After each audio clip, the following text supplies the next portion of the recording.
Alright, so this is going to be part 3 to what if Deku was a Hunter Guardian. So over the past couple days I haven't really been uploading because I was busy, plus Mother's Day, as well as not really feeling the motivation to upload videos, so I'm kind of sorry for that. But anyways, let's get back to the topic, and the first thing we gotta address is, well, the poll that I had on the last part, and that is whether or not Deku should keep his secret of being a guardian. And most people said no, so that's what we're gonna go with. We're gonna keep it. He's not gonna tell everyone at once. In fact, he's only gonna tell a small group of people, that being people from Class 1A, mostly just Ida and Uraraka for this part. So yeah. So over the couple days that Deku goes to UA, he eventually does become friends with Uraraka and Ida, just how he does in canon. And one day he actually tells him that he needs to tell him something important. And he starts off like this: "Hey, Uraraka and Ida, you know the Traveler, right?" And obviously they would say yes. And he would have to say, "Well, I got something to tell you. I used to be quirkless." And they would be surprised to hear this. Like, how could you be quirkless when we obviously seen you have this kind of quirk that has multiple different elements to it? And he says, "Well, here's the thing. 10 months before the entry exam, I actually did die. And moments later, I was, resurrected by none other than the Traveler. And this gave me a kind of power that I got from the Traveler." And Ida was like, "Wait, you're saying you died? How does that make sense? You shouldn't be here, and how would the Traveler have that power?" And Uraraka would be like, "Yeah, that doesn't really make sense."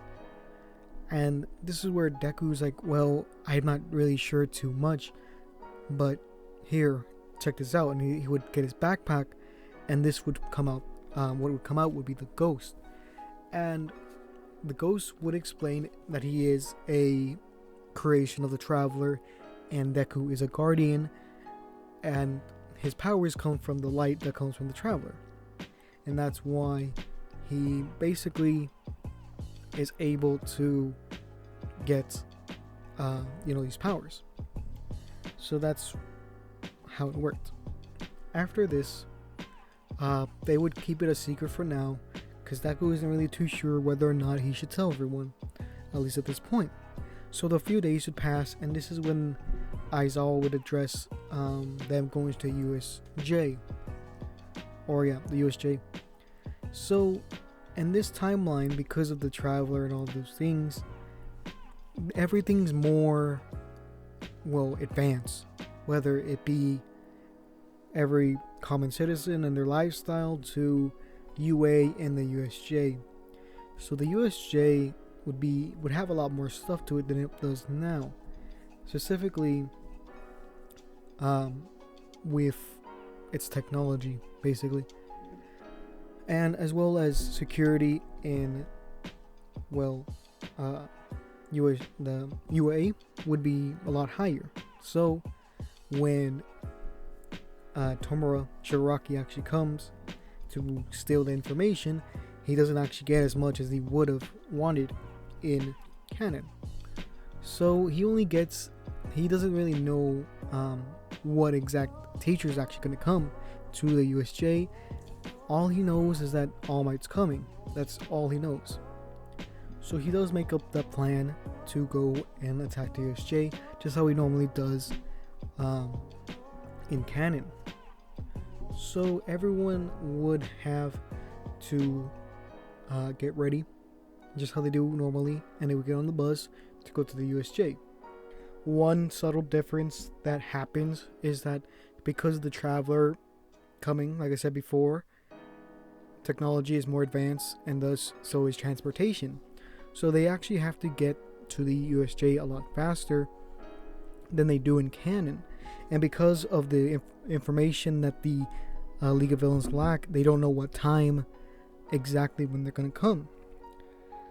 As well as because of the Traveler coming, there's gonna be less crime as a result. So All Might doesn't actually stay, fighting villains for that long like he does in the anime. But he doesn't come at the same time as the rest of the students. So All Might would have came a little bit later. So they would get to the USJ a lot faster than they do because they would have different transportation, something close to spaceships or something similar to that, something flying, something that's faster than a normal bus because of the Traveler. Remember, it's been 10 months since the Traveler has come, actually a little bit more than 10 months, so they would have had enough time to create things like this. So they get there a lot faster. When they get there, 13 does her speech like she does normally in the manga, or not the manga, the anime, and she talks about quirks and how they can be dangerous sometimes and people need to be careful, especially when they're doing rescue type work. So it doesn't really affect Deku too much since he is, well, a guardian and not really have his own quirk, but he does understand what she's talking about. So they would go through normal rescue type hero kind of training that you see in, I think, one of the specials that they had. There's a special that actually goes over the things they would have done during the USJ. So they would have to, climb through ravines and try to help people that way, go through first aid and things like that. The basic stuff that you would have to do as a rescue type hero. So that's what they kind of do. So after a bit, All Might would have came around halfway through the class session, or I guess not really half, but maybe like a quarter in. So he would come and he would be there as another supervisor, just like Aizawa. After a while, and they're about to leave, this is where the villains actually come out to attack. Keep in mind that All Might has been using his buff form for a bit, not as much as it was in the anime, but still quite a bit. But he also has more time, I would say, because he didn't push himself during the Sludge Villain fight, as well as not really fighting this morning, but only just staying in his form. So he still has that kind of time. So what happens is that the villains come through and they have to actually fight. Since All Might is in this, he actually goes down with Aizawa. And Deku sees that there's a lot of villains and he wants to help. So he doesn't exactly go first because of 13 and basically telling him not to go. He wants to help, but he also doesn't want to get in the way. He knows that he convinces himself that he's not as weak as he used to be, and actually pushes 13 aside and decides to go down there. What he does is that he wants to be more of a support in this case since All Might's there. So he does he uses Night Stalker's class, and he actually shoots a feather, which is the bow. He shoots it in the middle of the enemies, and this actually blinds them and actually makes them more weak, or I guess they take more damage, so to speak. So All Might and Aizawa actually take down the enemies a lot faster and a lot quicker than they do in canon. So after that, they see that this isn't really going too well. So Kurogiri has to teleport everyone around, and what she does, and the only ones really left are Midoriya, or Deku, Aizawa, and All Might. All Might and Aizawa would tell the kid, like, what are you doing here? You should have stayed with 13. And All Might would say, or Deku would be like, no, I could actually help you here. My quirk is really versatile, and I'm not really concerned with, dying. And this is to kind of give a hint of his guardian nature, even though no one really knows what a guardian is at this point. But anyways, let's continue. So Kurogiri would teleport everyone around, going to different spots so that the villains can take him out more easily. And this is where Shigaraki would bring out the Nomu to basically fight All Might. So with Aizawa actually there, it's an easier fight. So the Nomu would try to go for Aizawa first, since he has the ability to nullify quirks. So he goes and rushes for him. But the problem is that, well, the Nomu gets stopped by All Might. At the same time as this happening, Ida has left to go and find more teachers to come and help. So with Aizawa there, he's actually able to nullify the Nomu's quirk and give time for All Might to kind of beat him, right? So this is where Shigaraki would actually come in to try to attack, he would try to attack Aizawa, but Aizawa would have had to switch his roles. He would have to switch between who's actually nullifying the quirk too. I know he could nullify multiple people, it's just that the way that Shigaraki would have done this is made it where if he were to attack him, he would have to attack him from the side, so that he would have to shift his focus and not be able to have both the Nomu and Shigaraki in his line of sight, being able to force him to pick who he wants to nullify. So he would have to nullify Shigaraki for a bit just so he wouldn't die. This is where Deku comes in and actually switches to his golden gun and actually shoots Shigaraki in the legs, just how Snipe would have done it in the in canon, right? So Shigaraki's who gets shot, right? But this doesn't kill him because Deku doesn't want to kill a human, or he doesn't really feel like he should or really could at this point. So this actually does hurt Shigaraki a lot, because this is light, this is solar energy from, the Traveler.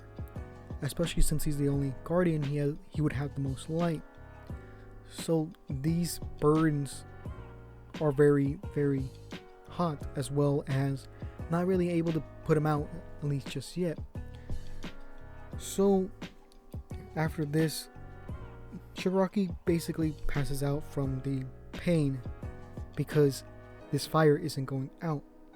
Just how you see in a couple instances in the lore of Destiny with gunslingers, sometimes their light is so bright when they shoot, they leave a spot of light from where they were standing. It's a similar concept to that. So after that, Aizawa would shift his focus to that of the Nomu, as All Might is still fighting him. And the Nomu, he would have been doing as well as he was in the anime, doing pretty well against All Might. This is where he would get his quirk nullified, both of them, that being regeneration and shock absorption, and All Might would have been able to beat the Nomu like that. So this is where they kind of end that kind of scene, with more of the